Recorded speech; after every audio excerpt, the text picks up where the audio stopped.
Meu Senhor e meu Pai, envia teu Santo Espírito para que eu compreenda e acolha a tua santa palavra, que eu te conheça e te faça conhecer, te ame e te faça amar, te sirva e te faça servir, te louve e te faça louvar por todas as criaturas. Faz, ó Pai, que pela leitura da palavra os pecadores se convertam, os justos perseverem na graça e todos consigamos a vida eterna. Amém. Quando rezamos, falamos com Deus. Quando lemos a Sagrada Escritura, Deus fala conosco. São Jerônimo.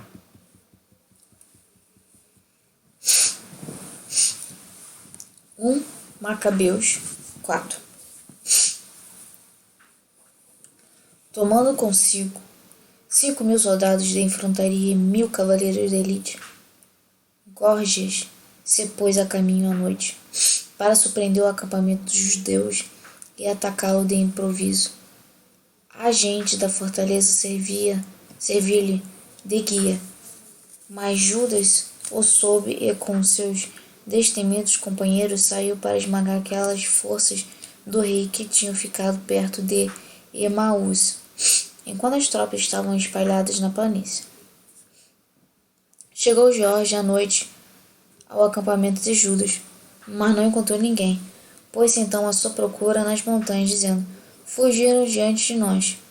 Todavia, Judas apareceu na planície ao despertar no dia com 3.000 homens que, executando espadas e escudo, não estavam armados como o teriam querido. Extremamente viram eles o campo dos gentios, poderoso, fortificado de cavalaria, e os próprios inimigos prontos para o combate. Não temais seu grande número, disse Judas aos seus companheiros, e não temais seu choque.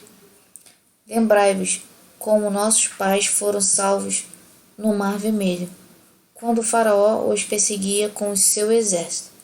Gritemos agora para o céu, para que ele se apiede de nós, que se lembre da aliança com nossos antepassados e queira hoje esmagar esse exército aos nossos olhos. Todas as nações saberão que Israel possui um libertador e um salvador.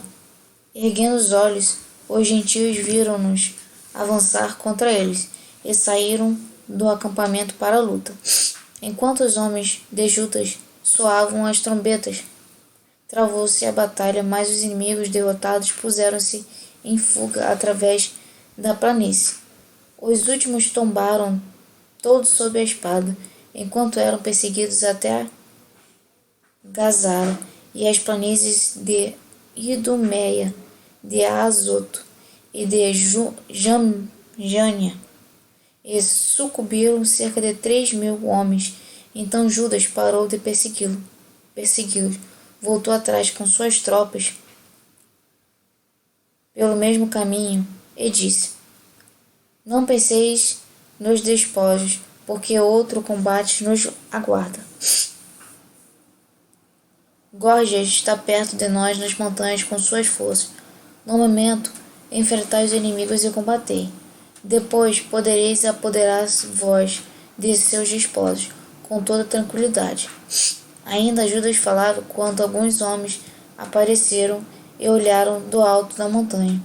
Viram que o exército tinha sido posto em fuga e que o acampamento se queimava, porque a fumaça que se percebia indicava o que tinha acontecido. À vista disso, todos foram tomados de grande espanto e, certificando-se de que o exército de Judas se achava na planície, pronto para o combate, fugiram todos para a terra estrangeira. Judas voltou para saquear o acampamento, e seus homens apoderaram-se de muito ouro, prata, jacinto, púrpura, marinha e grandes riquezas.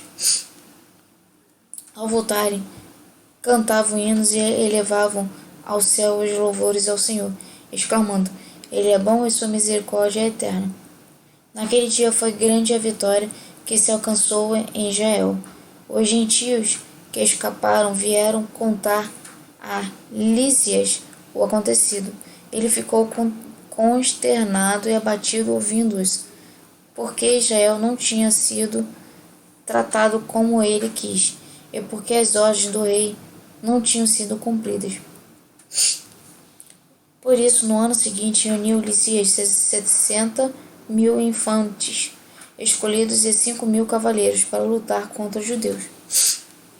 Esse exército veio da Idumeia acampar em Bet-Sur.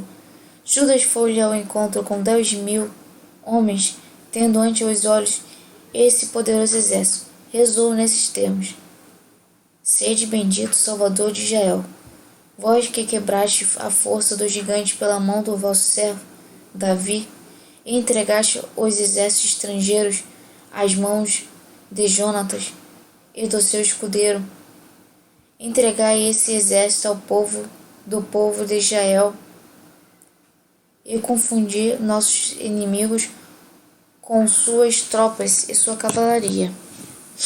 Inspirai-lhes o terror, fazei derreter o seu orgulho audaz, que eles sejam sacudidos e pisados. Derrubai-os pela espada dos que vos amam, e que todos aqueles que conhecem vosso nome cantem vossos louvores.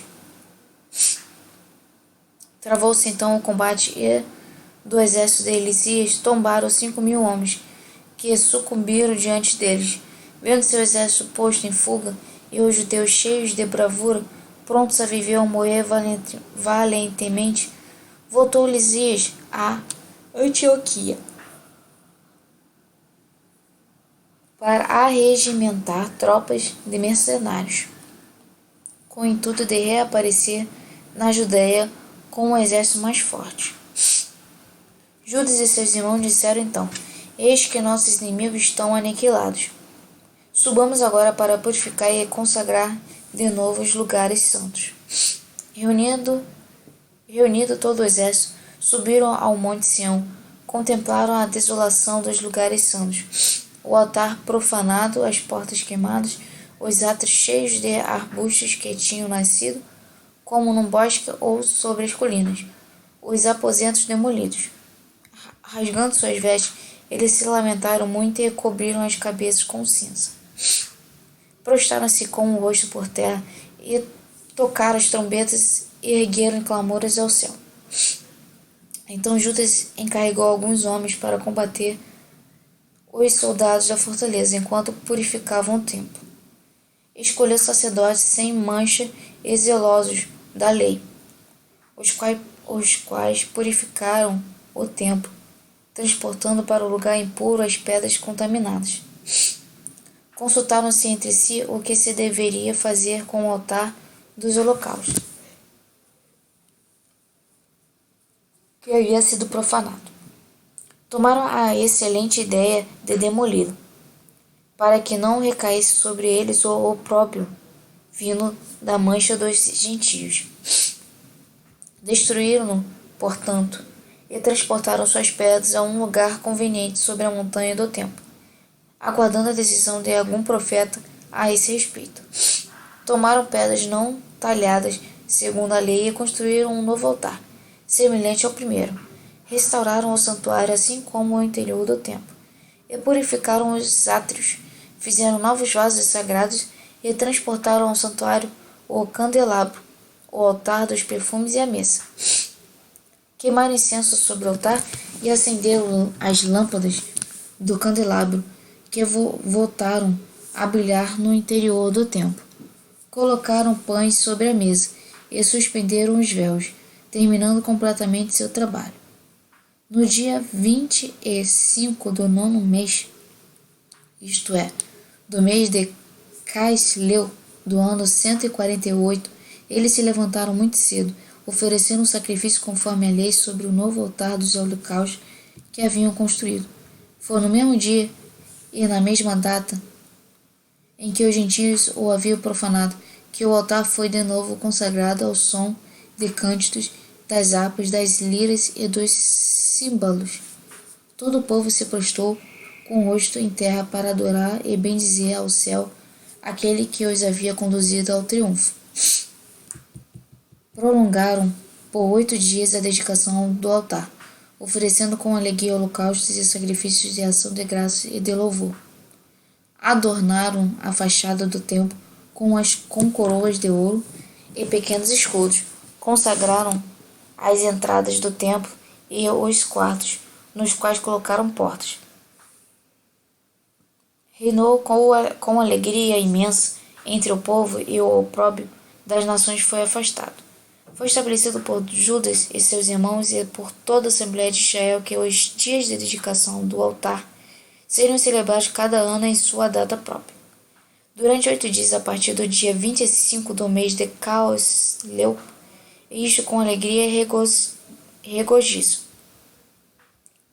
Na mesma época, cercaram o Monte Sião com uma alta muralha com fortes torres, para que não fosse mais possível às nações pisá-la aos pés, como outrora. Judas pôs ali tropas para guardá-la e fortificou também Bet-Sur, para proteger a fim de que o povo tivesse uma muralha na direção da Idumeia. 1 Macabeus 5. Ora, ouvindo falar da reconstrução do altar e da restauração do templo, os povos circunvizinhos encolerizaram-se muito e, tomada a resolução de exterminar toda a raça de Jacó, que viviam entre eles, puseram-se a matá-los e persegui-los. Por eles perseguirem desse modo Israel, Judas atacou os filhos de Esaú da Idumeia, junto de Acrapadena, infligiu-lhes uma grande derrota, esmagou-os e apoderou-se de seus despojos. Lembrou-se igualmente da malícia dos filhos de Beá, armadilha e perigo para o seu povo, por causa das emboscadas que eles armavam nos caminhos. Foram rechaçados em suas tropas, onde ele os sitiou e os exterminou, queimando as torres com todos os que ali se achavam. Em seguida atacou os amonitas, entre os quais ele descobriu um forte exército e numeroso povo. Sob a chefia de Timóteo, travou com eles numerosos combates e os aniquilou por completo. Apoderou-se da cidade de Jazer e de seus arrabaldes, e voltou depois à Judéia. No entanto, as nações de Galaade se coligaram contra os israelitas que habitavam em seu território com a intenção de exterminá-los. Mas estes se refugiaram no forte de Datema. Dali enviaram uma mensagem a Judas e a seus irmãos nesses termos: as nações que nos cercam se uniram contra nós e querem exterminar-nos. Prepararam-se para vir tomar a fortaleza e que nos achamos refugiados. É Timóteo quem comanda suas tropas. Vinde, pois, agora nos livrar de suas mãos, porque muitos dos nossos foram mortos. Mataram todos os nossos irmãos que se achavam na região de Tobias. Levaram consigo suas mulheres, seus filhos e seus bens, e mataram lá perto de 100.000 homens. Quando ainda se estava lendo essa carta, eis que chegam outros mensageiros da Galiléia, com as vestes em farrapos e portadores de notícias idênticas, dizendo: congregaram-se contra nós nações de Ptolemaida, de Tiro e de Sidônia, e de toda a Galiléia das nações, para nós destruir inteiramente. Logo que Judas e o povo souberam da situação, organizaram uma grande assembleia para deliberar sobre o que deviam fazer em favor dos irmãos atacados e provados. Disse Judas a seu irmão Simão: escolhe alguns homens e põe-te a caminho para livrar teus irmãos da Galiléia. Jonatas, meu irmão, e eu iremos à terra de Galaade. Para guardar a Judéia, deixou ali José, filho de Zacarias, e Azarias, chefe do povo, à frente do restante do exército. Com esta ordem: Governai este povo, e até nossa volta, evitai toda luta com os gentios. A Simeão foram dados 3.000 homens para se dirigir a Galiléia, e a Judas 8.000 para ocupar a terra de Galaade. Simão tomou, portanto, o caminho da Galiléia e travou muitos combates, esmagando diante de si as nações, as quais perseguiu até as portas de Ptolomaida. Perto de 3.000 gentios caíram e ele se apoderou de seus despojos. Com grandes manifestações de regozijo, conduziu à Judéia os judeus que se achavam na Galiléia e em Arbate, bem como suas mulheres, seus filhos e tudo que eles possuíam. Por seu lado, Judas Macabeu e seu irmão Jonatas atravessaram o Jordão e marcharam 3 dias pelo deserto. Encontraram-se com os nabateus, os quais se aproximaram deles pacificamente e lhes contaram tudo aquilo que tinha acontecido a seus irmãos em Galaade, dizendo que muitos deles, dentre eles, haviam sido encerrados em Bozora, em Bozor, em Alimas, em Casfo e Macede, e em Carnaim, todas elas cidades grandes e fortificadas. Eles estão também reunidos, acrescentaram eles, nas outras cidades de Galaade. Seus inimigos se preparam para atacar amanhã suas fortificações, apoderar-se deles e exterminá-los num só dia. Judas mudou de caminho e atravessou o deserto para alcançar Bozora de improviso. Tomou a cidade e mandou passar a fio de espada todos os homens, apoderou-se dos espólios e incendiou a cidade. Na mesma noite, partiu e atacou a fortaleza. No entanto, ao romper do dia, seus homens, erguendo os olhos, viram uma multidão incalculável carregando escadas e máquinas para escalar de assalto à fortaleza. Era o ataque aos sitiados. Enquanto a cidade erguia um clamor misturado ao som das trombetas e um ruído formidável, viu Judas que o ataque se travava e disse aos seus homens: pelejai hoje por vossos irmãos. Separou-os em 3 batalhões e apareceu na retaguarda do inimigo, tocando as trombetas e erguendo preces em alta voz. O exército de Timóteo conheceu que era Macabeu e fugiu diante dele. Sofreu uma grande derrota e tombaram nesse dia 8.000 homens. Judas voltou-se em seguida para Alimas, atacou-a e conquistou-a de assalto. Matou todos os homens, tomou seus despojos e incendiou-a. Dali continuou e apoderou-se de Casfo, de Macede, de Bozor e das outras cidades do Galaade. Depois de tudo o que temos acabado de dizer, Timóteo reuniu um novo exército. Acampou do outro lado da corrente, defronte de Rafon. Imediatamente, Judas mandou alguém espionar sua posição e trouxeram-lhe a notícia. Todas as nações circunvizinhas se uniram contra nós, formando um poderoso exército. Tomaram em seu auxílio mercenários árabes e se estabeleceram do outro lado do rio, prontos a atravessá-lo para vir atacar-te. Judas foi então contra ele.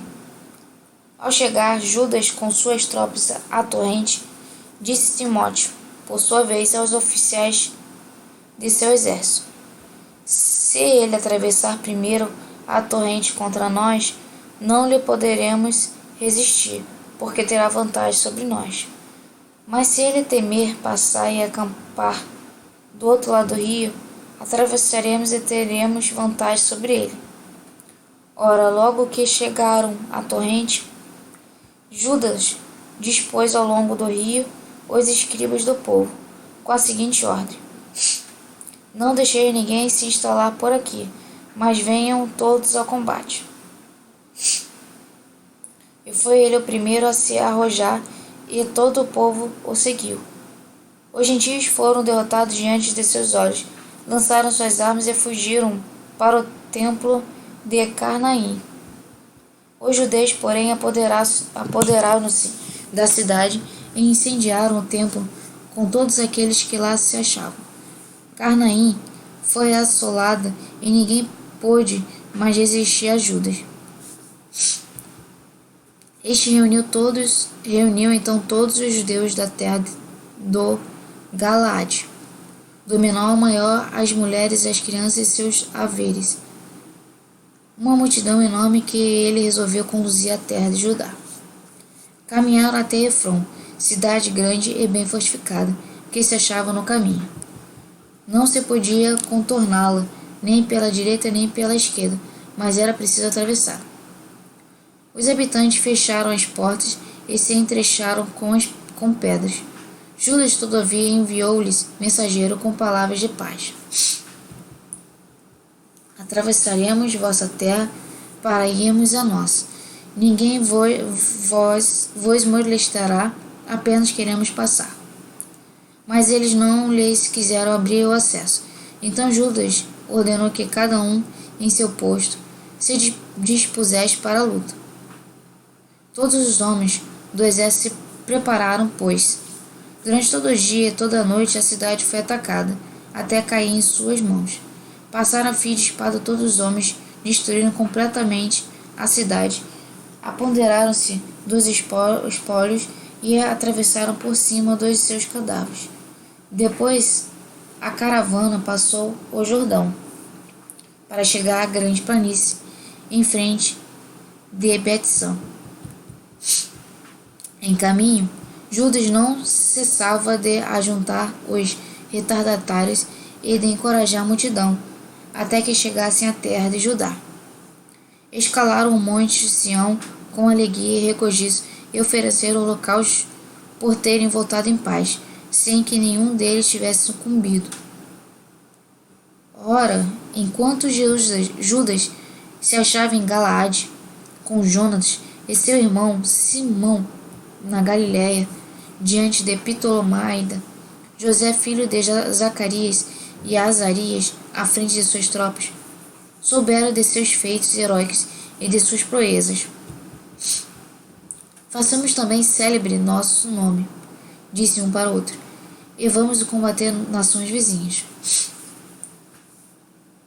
Transmitiram ordens às forças que eles tinham consigo e marcharam contra Jânia. Mas Gorgias saiu da cidade com seus homens para opor-se à sua investida. José e Azarias foram postos em fuga e perseguidos até as fronteiras da Judéia. Pereceram neste dia cerca de 2.000 homens de Israel, e foi grande a derrota do povo. Isso porque não ouviram Judas, supondo que mostrariam seu valor, mas não pertenciam à raça desses homens, a quem era dado salvar Israel. O valente Judas e seus irmãos foram de modo particular honrados por todo o povo de Israel e por todas as nações onde se ouviram seus nomes. Vinham em grande número para aclamá-los. Entremente, Judas e seus irmãos partiram para combater os filhos de Esaú, que habitavam no sul. Abateu Hebrom e seus arrabaldes, destruiu as fortificações e queimou todas as torres dos arredores. Partiu ainda para atingir a terra dos estrangeiros e atravessou Marisa. Naquele dia pereceram alguns sacerdotes no combate, por terem querido mostrar sua valentia, saindo imprudentemente para travarem combate. Judas voltou para o Azoto, na terra dos estrangeiros. Derrubou seus altares, queimou seus ídolos e sujeitou suas cidades à pilhagem. E em seguida voltou para a terra de Judá.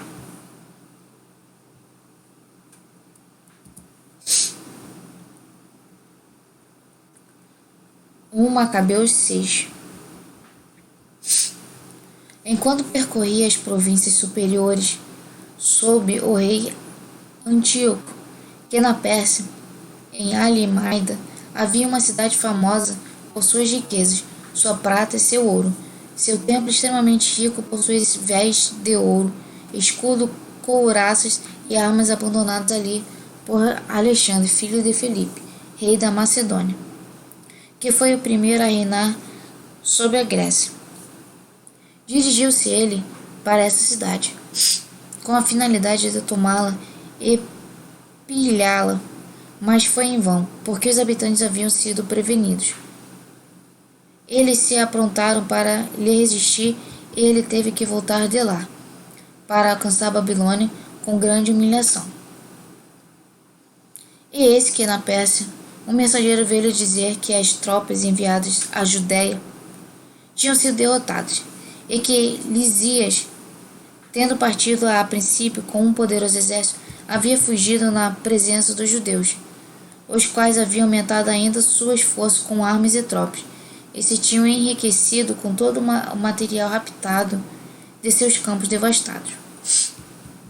Eles tinham também destruído a abominação edificada por ele sobre o altar, em Jerusalém, e haviam cercado o templo com altas muralhas, como outrora, assim como a cidade de Bet-sur. Ouvindo essas novas, o rei ficou irado e profundamente perturbado, atirou-se à cama e caiu doente de tristeza, porque os acontecimentos não tinham correspondido à sua expectativa. Passou assim muitos dias, porque sua mágoa se renovava sem cessar e pensava na morte. Mandou chamar todos seus amigos e disse-lhe: o sono fugiu de meus olhos e meu coração desfalece de tristeza. Eu repito para mim: em que aflição fui eu cair e a que desolação fui eu reduzido até o presente. Eu que era bom e querido no tempo de meu poder, mas agora me lembro dos males que causei em Jerusalém, de todos os objetos de ouro e de prata que saqueei, e de todos os habitantes de Judá que exterminei sem motivo. Reconheço que foi por causa disso que todos esses males me fulminaram, e agora morro de tristeza numa terra estrangeira. Chamou Filipe, um de seus amigos, e constituiu-o regente de todo o reino. Entregou-lhe seu diadema, seu manto e seu anel, com a responsabilidade de guiar seu filho Antíoco e de educá-lo para sua realeza. O rei Antíoco morreu ali, no ano 149. Por sua vez, apenas soube Lisias que o rei tinha morrido. Ele levou ao trono seu filho Antíoco, a quem havia educado desde a infância, e deu-lhe o nome de Eupator. Nesse ínterim, os ocupantes da fortaleza importunavam os judeus que se dirigiam ao templo, procuravam constantemente causar-lhes dano, para apoiar os gentios. Judas resolveu arrancar-lhes das mãos a fortaleza e convocou todo o povo para sitiá-los. Reuniram-se, portanto, para começar o cerco no ano 150 e construíram balistas e máquinas de guerra. Mas alguns dos sitiados, ao se juntaram alguns israelitas perversos, fugiram e correram ao rei para lhe dizer: até quando deixarás de fazer justiça e vingar nossos irmãos? Julgamos bom servir a teu pai, obedecer suas ordens e seguir suas leis. E os filhos do nosso povo se afastaram de nós como dos estrangeiros. Eles cercam a fortaleza, mal capturam um dos nossos e matam-no, e pilham os nossos bens. E não é somente sobre nós que eles estendem a mão, mas ainda contra os povos vizinhos. Eis que hoje eles se empossaram da fortaleza, para serem senhores do templo e da cidade, e fortificaram Bet-sur. Se tu não os prevenires, farão ainda piores males, e tu não poderás mais detê-los. A essas palavras o rei se encolerizou convocou todos os seus amigos, os generais de seus exércitos e os chefes de sua cavalaria. E ajuntaram-se a ele outros reinos e ilhas marítimas, tropas de mercenários. Seu exército atingiu a 100.000 infantes, 20.000 cavaleiros e 32 elefantes, prontos para a guerra. Atravessaram eles a Idumeia e acamparam diante de Bet-sur, onde combateram por muito tempo. Construíram máquinas de guerra, mas os sitiados saíram e lançaram fogo, lutando com coragem. Abandonando a fortaleza, veio Judas estabelecer-se em Bet-Zacarias, defronte do campo de luta do rei. Ao amanhecer, levantou-se o rei e dirigiu impetuosamente suas tropas em direção a Bet-Zacarias. As forças se prepararam para o combate e soaram as trombetas. Mostraram aos elefantes sucos de uva e de amora para incitá-los ao combate. Foram repartidos nas falanges, pondo-se em volta de cada elefante 1.000 homens armados de cotas de malhas e de capacetes de bronze para a cabeça. 500 cavaleiros escolhidos estavam igualmente ao redor de cada animal. Esses cavaleiros tinham o costume de estar com o animal onde quer que ele estivesse, e de ir onde ele ia sem jamais se afastarem dele. Sobre cada um havia também fortes torres de madeira, muito firmes e defendidas pelas máquinas. Sobre cada um havia também valentes guerreiros que combatiam lá em cima, além do condutor indiano.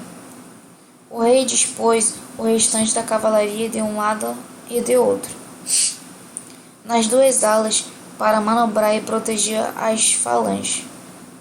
Quando o sol brilhou sobre os escudos de ouro e bronze, a montanha resplandeceu, como que iluminada por outras tantas lâmpadas. Uma parte das tropas do rei se espalhou sobre as colinas e outra pela planície, caminhando com precaução e em boa ordem. O ruído de seu número, de sua marcha, de colisão de suas armas era pavoroso, porque era um exército extremamente numeroso e possante. Judas, no entanto, avançou com seus para travar a batalha. 600 homens do exército do rei foram aniquilados. Eleazar, cognominado Aurã, viu que um dos elefantes estava armado com a armadura real e ultrapassava todos os outros. Supondo que o rei estivesse em cima, entregou-se a si mesmo para salvar todo o povo e conquistar um nome eterno. Precipitou-se audaciosamente nessa direção, para o meio da falange, matando a direita e a esquerda e separando o inimigo de lado a lado. Conseguiu chegar até o elefante e, tomando posição abaixo dele, matou-o. O animal rolou sobre Eleazar, que ali morreu. No entanto, averiguando o poder do exército real e a impetuosidade de suas tropas, retiraram-se os judeus. Mas os soldados do rei subiram-lhe ao encontro até Jerusalém. Dirigindo-se então o rei à Judéia e ao Monte Sião, fez um acordo de paz com os habitantes de Bet-sur, porquanto estes saíram da cidade, porque já não tinham víveres para continuar ali, pois era o ano sabático. Assim o rei apoderou-se da cidade e pôs nela uma guarnição. Por muitos dias cercou a cidade santa, construiu máquinas de guerra, guindastes para lançar fogo e pedras, escorpiões para lançar flechas e fundas. De seu lado, os sitiados construíram também máquinas para se oporem aos seus inimigos, e combateram por muito tempo. Todavia faltavam víveres nos celeiros, por ser o 7º ano, e todos os que se achavam refugiados na Judéia para fugir dos gentios tinham esgotado o resto da reserva. Restavam, afinal, poucos homens para a defesa do templo. Atingidos como estavam pela fome e por dispersarem cada um para sua casa, Filipe, que antes de morrer, o rei Antíoco fora designado para educar seu filho Antíoco para a realeza, tinha chegado na Pérsia e na Média com o exército do rei, e procurava apoderar-se do governo. Soube-o Lisias e apressou a partida, dizendo ao rei, aos oficiais e aos homens: estamos nos enfraquecendo aqui dia após dia. Temos poucos víveres, e o lugar que sitiamos é forte, enquanto nós nos devemos ocupar com os negócios do reino. Estendemos a mão a esses homens e façamos a paz com eles e com toda a sua raça. Deixamo-los viver como outrora, segundo as suas próprias leis, porque foi por causa dessas leis que abolimos que eles se revoltaram e fizeram tudo isso. Essa proposta agradou ao rei e aos generais. Enviou, pois, alguém para tratar da paz com os sitiados, que a aceitaram. Sob a palavra de juramento feito pelo rei, e os generais abandonaram a fortaleza. O rei subiu o monte Sião e visitou as fortificações, mas violou a palavra dada e ordenou a destruição da muralha. Em seguida partiu a toda pressa e voltou para Antioquia, onde achou Filipe como senhor da cidade. Atacou e tomou a cidade à força. Salmos 147. Salmo. Louva, ó Jerusalém, o Senhor. Louva o teu Deus, ó Sião, porque ele reforçou os ferrolhos de tuas portas e abençoou teus filhos em teu seio. Estabeleceu a paz em tuas fronteiras e te nutre com a flor do trigo. Ele envia a sua palavra sobre a terra e ali ela corre velozmente. Ele faz cair a neve como lã, espalha a geada como cinza. Atira o seu granizo como migalhas de pão diante de seu frio, as águas se congelam. A sua ordem, porém, elas se derretem. Faz soprar o vento e as águas correm de novo. Ele revelou sua palavra a Jacó, sua lei e seus preceitos a Israel. Com nenhum outro povo agiu assim. A nenhum deles manifestou seus mandamentos.